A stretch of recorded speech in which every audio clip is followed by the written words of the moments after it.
Okay, TikTokers, this is part two of the Pretendian video because somebody jiggled the doorknob, but it wasn't my doorknob according to them. But y'all heard it. So, I'm gonna give you my bad native experiences, and then we're gonna end the video. So, my very first bad native experience was in the fifth grade, and it wasn't as bad as it sounds now that I think about it. But Miss Conrad outed me. Nobody in school knew that I was part Native American because I was in the fifth grade. Back to the Future came out. The Challenger blew up, and Native American Heritage or History Month wasn't a thing. We had Native American History Week, and we had Black History Month, and they were in the same month, which was February. So Miss Conrad decided that we were going to carve canoes out of soap, and she looked at me and she said, "James, you're going to carve the best canoe out of soap because you're Native American." And I was like, "No, I'm black." And she was like, "Yeah, but you're part Native American." And I'm like, fuck. So, um, I got a beating for that because I went through every bar of soap in the fucking house. Had to wash my ass with like soap chips for about like 3 months. No, it gets longer when I want to exaggerate it, but yeah, it was probably about 3 months. If I'm being honest, I don't think it was more than 3 months. But yeah. So I didn't carve really good canoes, by the way, like at all. My canoes are like anything but a canoe, and I took the best three to school. God rest her soul. Miss Conrad looked at me and was like, "What are these?" I said, "Well, they're the closest thing that I could get with a butter knife and a spoon to a canoe."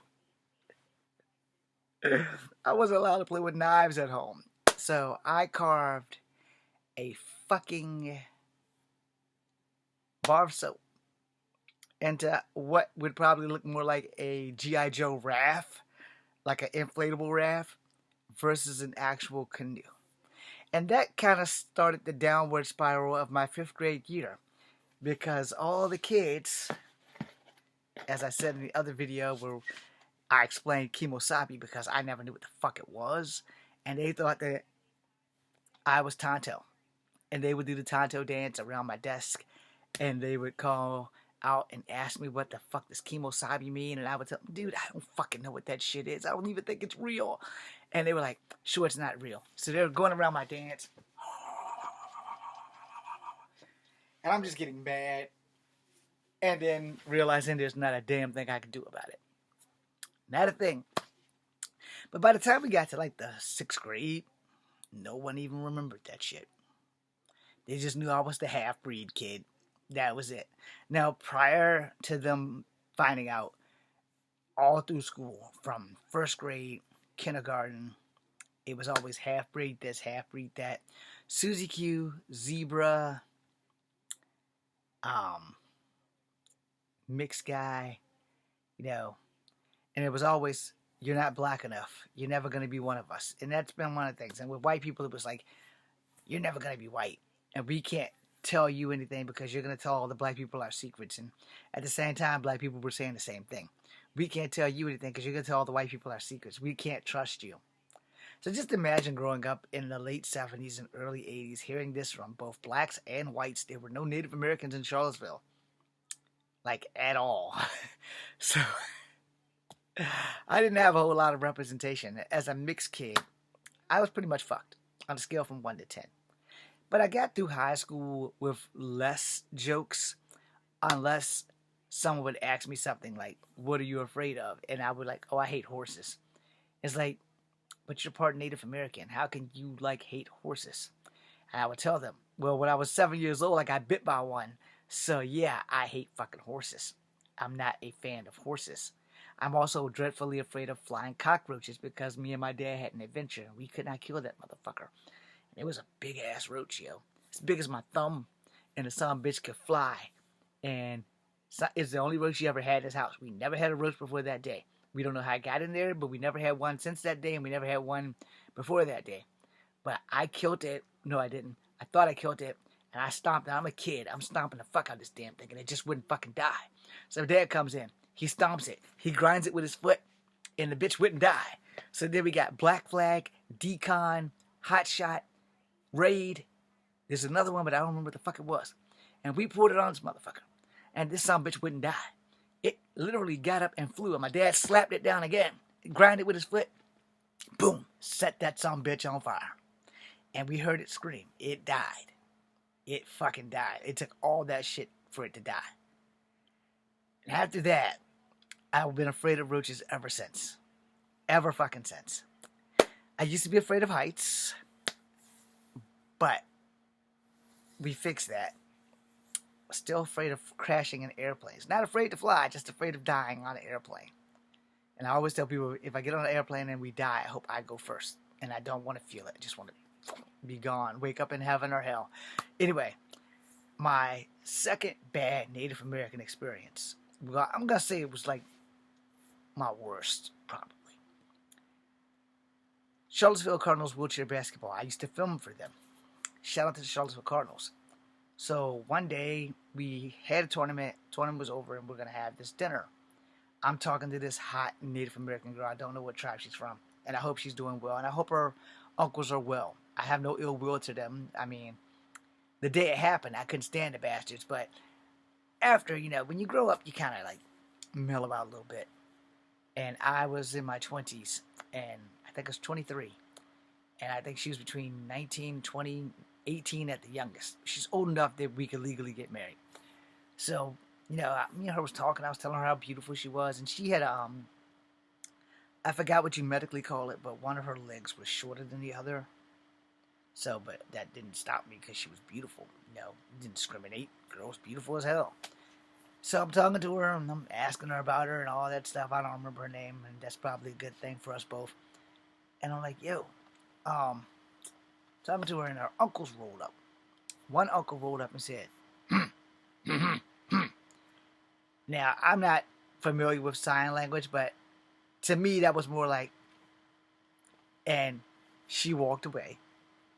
And so this motherfucker started talking to me. And I tell you guys this story before, and if I haven't, I know I told it on TikTok or Instagram, so it might deviate from more longer events. Anyway, he rolled up on me and he said, don't talk to my niece. You're not a pure native. And I looked at him and said, what the fuck does that mean? Because my great-grandmother and my grandmother never prepared me for native racism. They never prepared me for that shit. Never thought that natives would be racist because they weren't racist. I would later come to find out that, according to my Aunt Ruth, my great-grandmother was racist to her own grandkids who looked black versus the ones who looked like her, which was me. Anyway, shout out to my great-grandmother Ada. Shout out to my late Aunt Ruth. Both of them are probably in heaven arguing right now. Anyway, I wasn't prepared for that shit. Dude looked me dead in the face and said, you're not a pure native. I was like, yeah, I know, I'm mixed. He's like, yeah, but you're mixed with black and you're mixed with white, right? I said, yeah, I'm triracial. He's like, don't talk to my niece. Now at this point, I'm pissed off. So I asked the man, because he was in a wheelchair. I said, are you paraplegic, quadriplegic, or are you like able to actually get out that chair? He says, no, I'm paralyzed from the waist down. I said, okay, so there's no honor in me kicking your ass. Can you get out of that chair before you hit that oak tree? It's like, what? I said, well, I might not be a pure native, but I can still fight you. At least I could have if you can get out of that fucking chair. But since you can't get out that chair, if I grab you by the handles of this chair and roll you into that oak tree, are you fast enough to get out of that chair? Second, why would you do that? You said it yourself. I'm not a pure native, but my native fire is strong.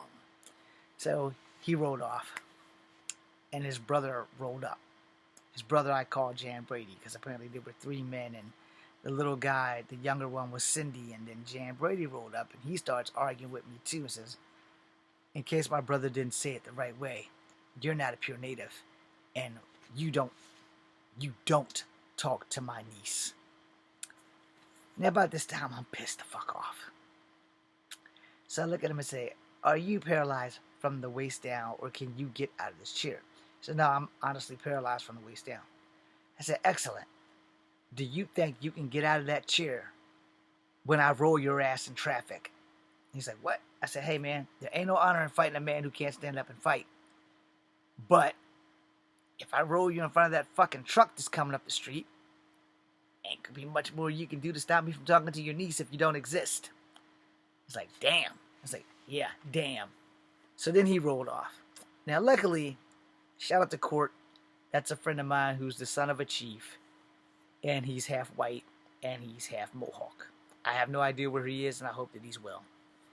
So he jumped on both of those brothers' asses for coming at me with not being a pure native. And he let them know. He said, what the fuck y'all think I am? I'm not a pure native. My mom's white. My dad's the chief. Y'all don't do that to our people. Even if he's from a different tribe, he's our people. He's not full-blooded, but neither am I. And you will not talk to him like that. So then he talked to me and just told me to stay the hell away from him. And I explained to him that this wouldn't have happened if I wasn't attracted to their niece. And he's like, hey, don't worry about it, man. Don't worry about it. So I never got to know what happened to her. And if she's out there and she listens, Echo Fangrable says thank you for at least talking to me, because most girls wouldn't even give me a first look. Now, the only other Native American experience I had that was bad is when I got on fucking TikTok. And some young cats kept telling me I was a pretendian. Prior to that, never had a bad Native American experience except for acting, because I wouldn't build myself out as a native like I do now. I built myself out as a mixed person. And the last to the last of the very last happened where I just stopped going. And my last casting call was when I did a video for Pops, and I never got a call back because they were filming shit here in Virginia before COVID fucked everything up. Now, way back when I was back in my 20s, they were filming Evan Almighty here, and I got cut off at the line.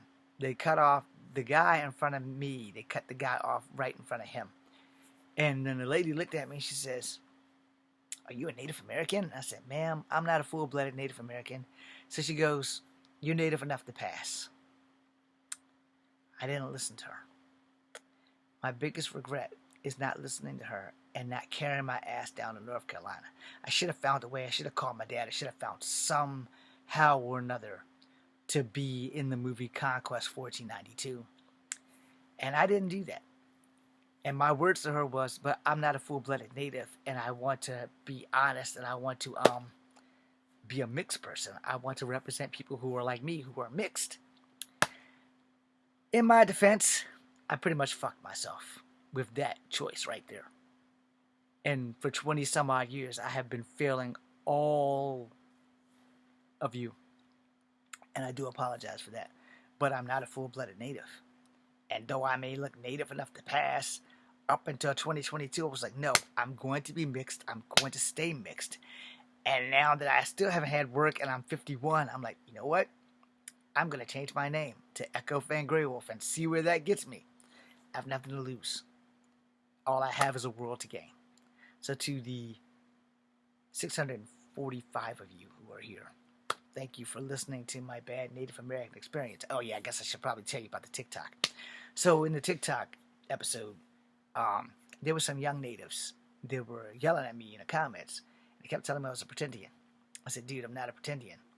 I am of native descent, but I am not a full-blooded native. And it's like, well, give us your family name on the Dawes rolls. I was like, I'm not giving you my family name on the Dawes rolls. It's a good thing I didn't, because guess what? Virginia Indians are on the fucking Dawes rolls. And I didn't know that at the time. So that's probably why they would have never found her. And I was like, I'm not giving you her name. I said, so somebody else can steal her shit, you know. And I didn't give them her name, you know. Now later, after they saw my face and my videos, they apologized because we were talking. I said, why don't you click on one of my videos so you can see what the fuck I look like?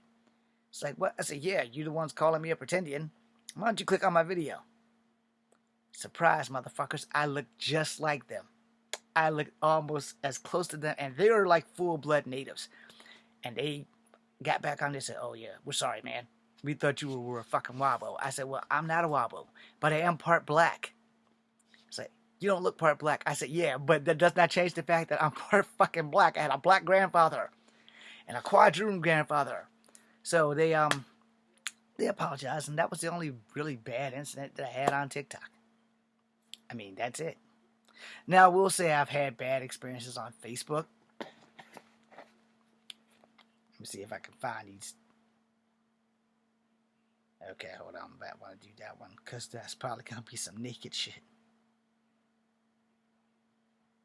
Okay, we'll do this the easy way. Well, it's definitely not naked stuff, but I guess it's safe. Let me double check. It's close to naked though. Okay, that there might not be a good thing. Well, you know what? We're gonna let that go. So on these like bubbles, there was a big ass argument, right? And there was black people arguing. And so I clicked it and then I said, "Hey man, you know, this is how this works." It's like, "You're not black. Why are you here?" And I said, "But I am black. I have a black grandfather. That makes me black." It's like, "You're not black."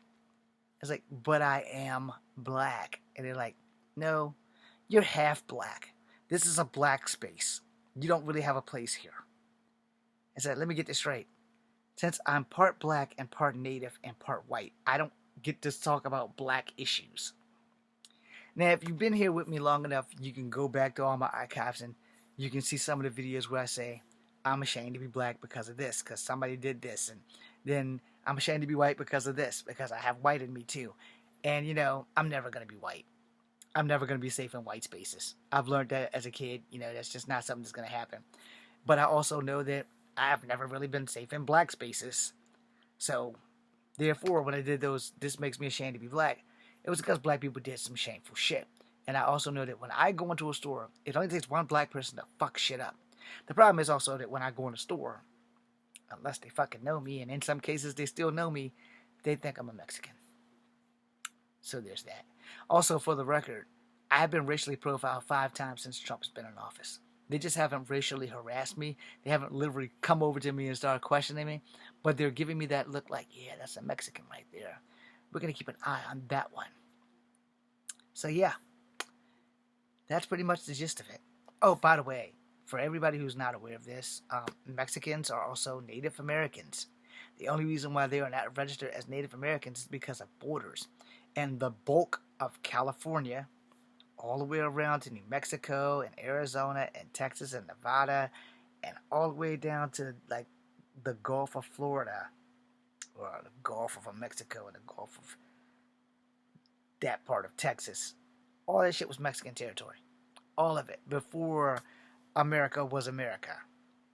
So just for the record, in case you don't know, but that's why the Navajo or the Dene are the same people, because they all come from about the same area, just pushed down.